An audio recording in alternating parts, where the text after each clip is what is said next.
Welcome back to Comware Room. Today, we're diving deep into all of the heavy airplane units and conflict of nations.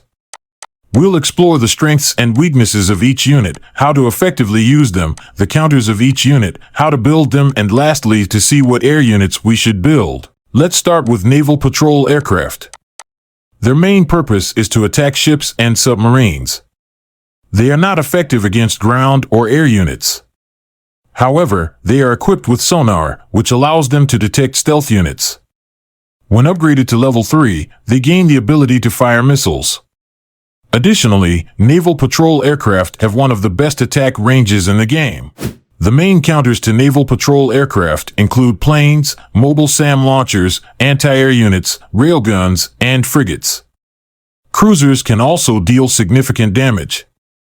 Therefore, it's crucial to keep your naval patrol aircraft away from these threats. To effectively use naval patrol aircraft, focus on targeting corvettes, destroyers, submarines, and potentially cruisers. Avoid engaging with frigates, anti-aircraft units, and planes, as these units can quickly shoot down your naval patrol aircraft. Some tips I suggest to use naval patrol more efficiently is firstly to accompany them with air superiority fighters. Make sure to position air superiority fighters behind your naval patrol aircraft to protect them from enemy planes.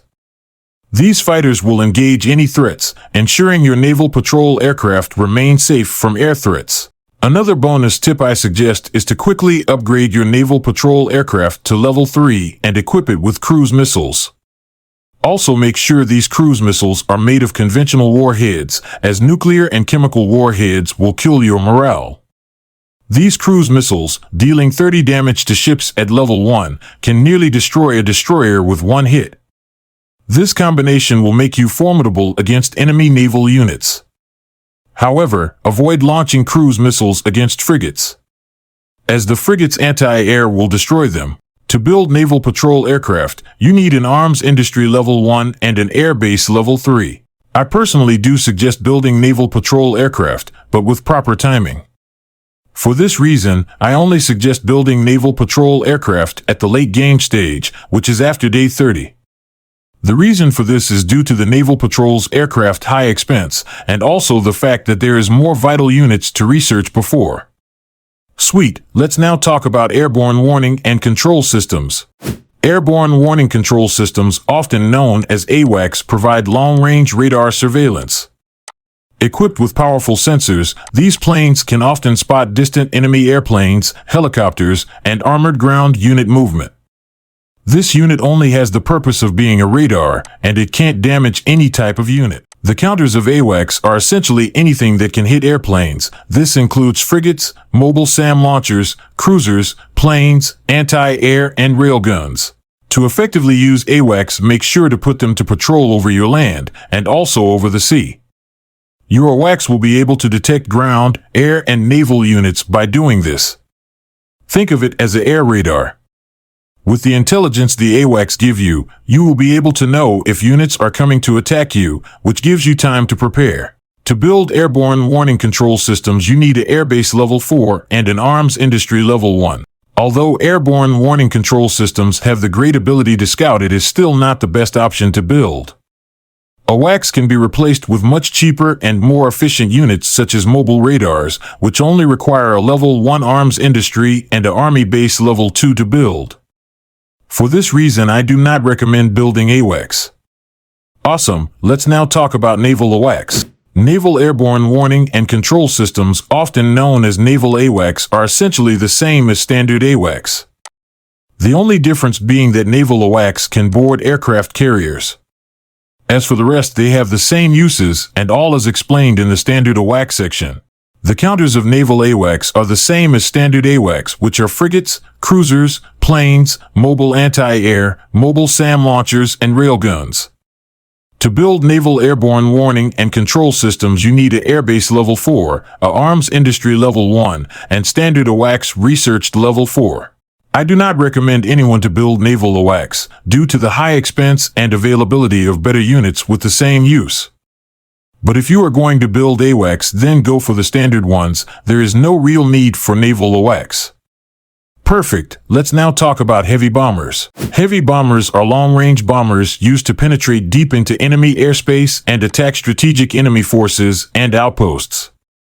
They are particularly effective in destroying buildings, resources, population, fortifications, and naval units.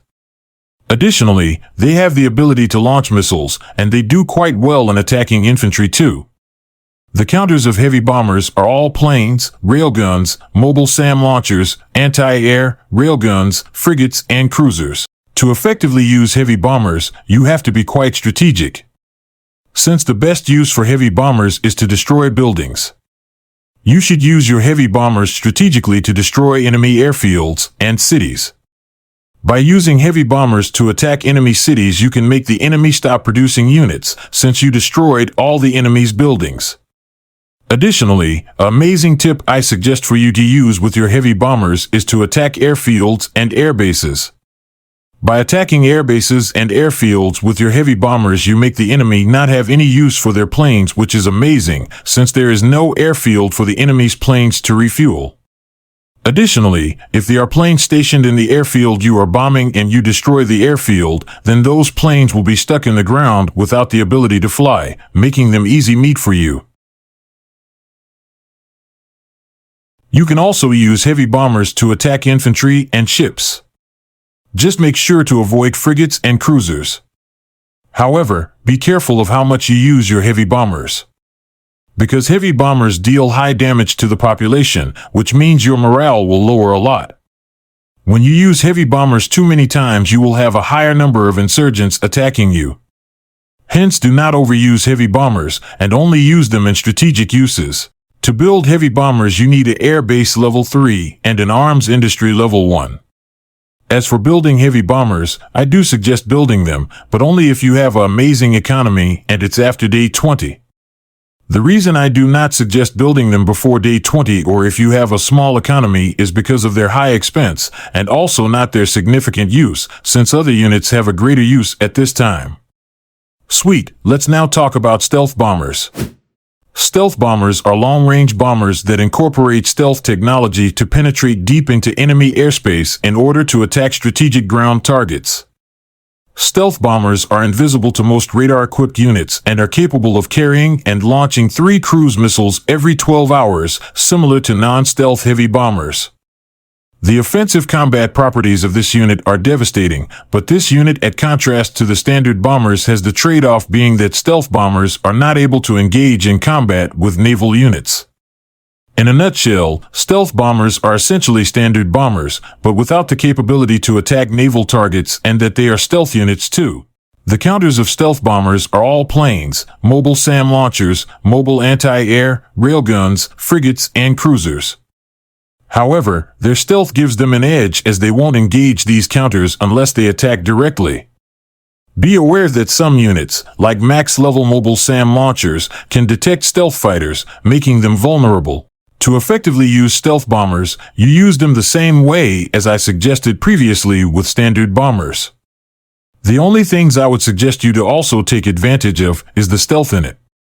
Basically, the stealth makes the bomber invisible unless attacking, therefore it is able to avoid patrolling air units, low-level airmobile SAM launchers, and more.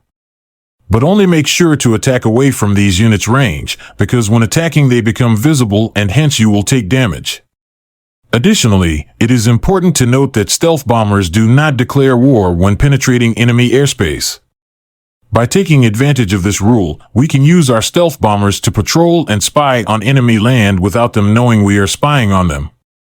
Just make sure the enemy does not have max airmobile SAM launchers, or this will not work and your stealth bombers will be shut down. As for the use them like I explained previously with heavy bombers. To build stealth bombers, you need an Airbase Level 5, a Arms Industry Level 1, a Secret Weapons Lab Level 1, and heavy bombers researched at Level 4.